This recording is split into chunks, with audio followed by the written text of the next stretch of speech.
नमस्कार। भारतीय देहात के महासागर में एक बार फिर आपका स्वागत है।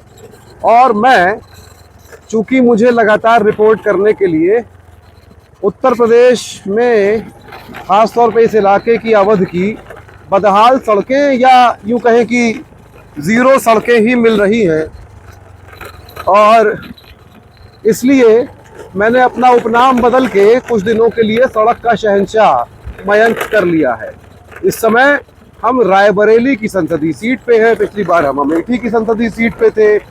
उत्तर प्रदेश में यहाँ तो सांसद जो हैं वो सोनिया गांधी थी, अभी इस्तीफा दे के वो राज्यसभा चली गई हैं। राहुल गांधी लोकसभा का चुनाव लड़ रहे हैं, लेकिन यहाँ सरकार जो है डबल इंजन की है। योगी जी, मोदी जी विधायक भी होगा और एक प्रधानमंत्री ग्रामीण सड़क योजना भी है।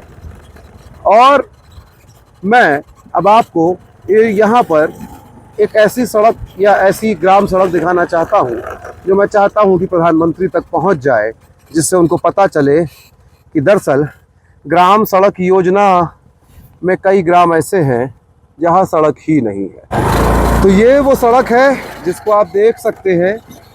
ये धूप में चमक रही कोई सीमेंटेड सड़क नहीं है, और मैं चाहूँगा हमारे साथी से कि वो थोड़ा नीचे करें, जिससे कि आप दरअसल सड़क देख पाएँ। ये सड़क है, मतलब ये सड़क नहीं है, मैं ये कहना चाहता हूँ। पर जब मैं कहूँ कि ये वो सड़क है तो आप समझ जाइएगा, ये वो सड़क है जो सड़क नहीं है।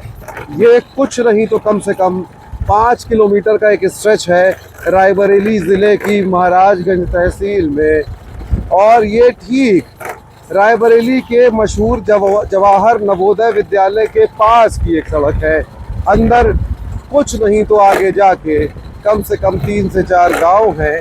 आगे जाके एक खड़ंजा आता है जिसकी भी हालत बहुत अच्छी नहीं है। पर इस पूरे इलाके में ये कच्ची एक सड़क है, ये कच्चा रास्ता है, माफ़ कीजिएगा।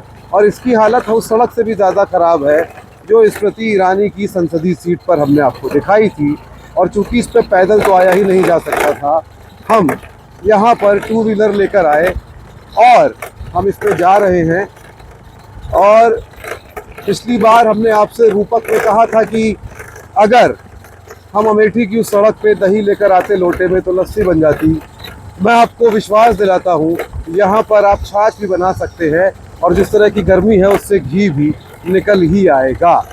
ये आप देख सकते हैं, ये पूरा स्ट्रेच, और ये जाकर जो है उस हाईवे में जुड़ता है जो नवोदय विद्यालय के सामने से रायबरेली की ओर जाता है।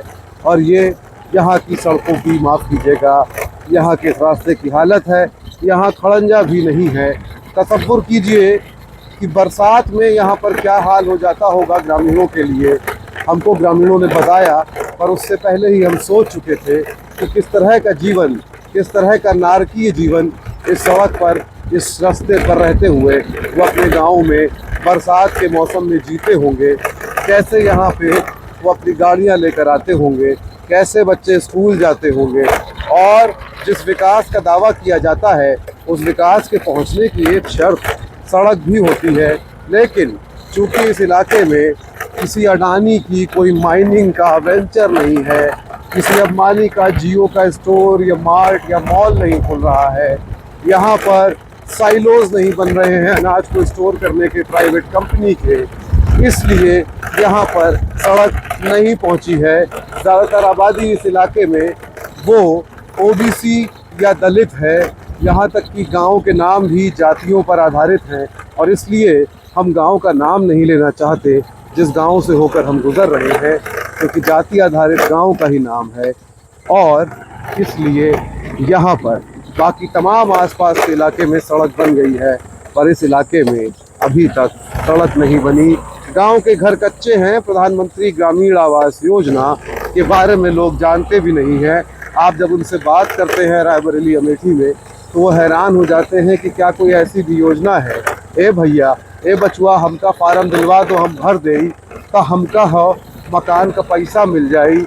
ये कच्चा मकान से जो है बेटेवा की शादी किसी तरह कर दिए हैं, पर ऐसे कैसे चली भैया। हमारा 3 लड़का है, वो कैसे रही घर माँ। या तो सड़कों नहीं है, कैसा बताई भैया, कोनो दुकान नहीं है, तो तुमका कुछ खिलाए देत, राशन ले के लिए बहुत दूर जाए का पड़त है। ये सड़क देखते रहिए, इस सड़क को अपने जहन में, अपनी आंखों में बसा लीजिए। आप चाहे तो मेरा मजाक उड़ा सकते हैं कि मैं सिर्फ सड़कों की रिपोर्टिंग कर रहा हूँ क्या, मैं लोगों से बात क्यों नहीं कर रहा।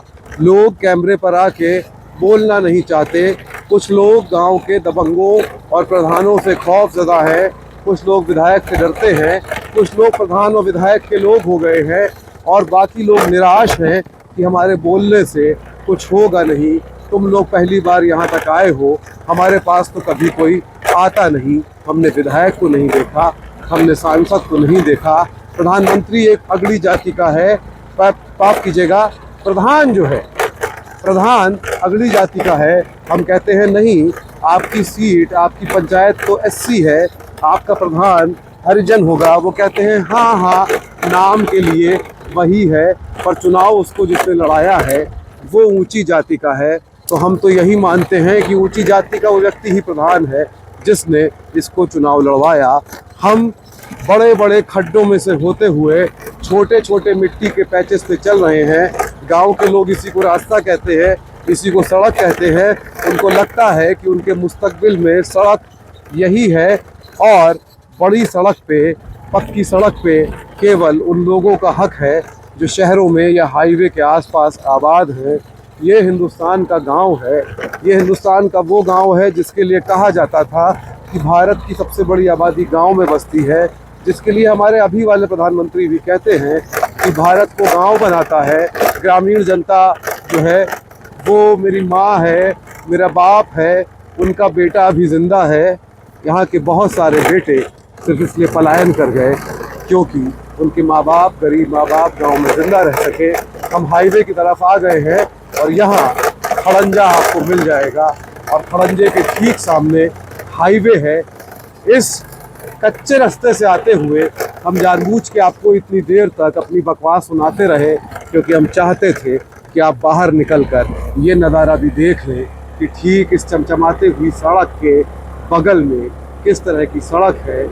माइंड की बात के लिए मैं मयंक सक्सेना, ज़िला रायबरेली संसदीय सीट के महाराजगंज तहसील से, देख लीजिए ये सड़क बहुत साफ है, बहुत सुंदर है, ठीक उन सपनों की तरह जो मोदी सरकार हमको आपको दिखाती रही है।